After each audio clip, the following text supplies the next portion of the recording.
Bonjour à toutes et à tous. L'année 2018, pour les jeunes avec Macron des Alpes-Maritimes, a été une année de travail, de concertation et d'échange avec les citoyens. Nous avons organisé au cours de cette année des dizaines de réunions publiques, des dizaines d'afterworks, de collages, de tractages et surtout 24 heures d'action non-stop. Nous avons eu la chance et l'honneur d'accueillir Sacha Ollier, cofondateur des Jeunes avec Macron, ainsi que Martin Baumer, délégué général des Jeunes avec Macron, et surtout Madame Frédérique Vidal, ministre de l'Enseignement supérieur, de la Recherche et de l'Innovation. 2019 sera une année de mobilisation et de terrain. Nous allons continuer à aller vous rencontrer les citoyens et les militants des Alpes-Maritimes. C'est également une année européenne afin que chacune et chacun d'entre vous comprenne qu'une Europe forte ne peut se faire sans une France forte. Ainsi, je vous souhaite, au nom des Jeunes avec Macron des Alpes-Maritimes, une excellente année 2019.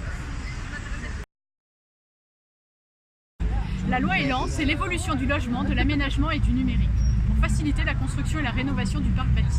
C'est une réforme en profondeur de la politique du logement en France, pour construire plus, mieux et moins cher. Le Pass Culture, c'est 500 € offerts à tous les jeunes de 18 ans pour un accès à la culture à proximité. La réforme du bac permet de personnaliser et d'individualiser le parcours de tous les lycéens afin que chacune et chacun trouve sa voie le plus rapidement possible. La loi Schiappa est issue d'une consultation citoyenne et implique l'allongement du délai de prescription contre les crimes sexuels sur les mineurs et le renforcement des sanctions à l'égard des auteurs d'agressions sexuelles. Parcoursup et le plan étudiant ont permis de rétablir un accès juste à l'enseignement supérieur et ont redonné du pouvoir d'achat aux étudiants. Parlons maintenant du SNU, le service national universel. Rassurez-vous, ce n'est pas un retour au service militaire. Nous ne recherchons ici que l'effet secondaire qu'il avait à l'époque, c'est-à-dire la création d'un sentiment de cohésion nationale et d'appartenance à la République, même pour les jeunes les plus défavorisés. La loi pour la liberté de choisir son avenir professionnel qui vise à faciliter la mobilité en Europe des jeunes étudiants qui suivent leur cursus en apprentissage.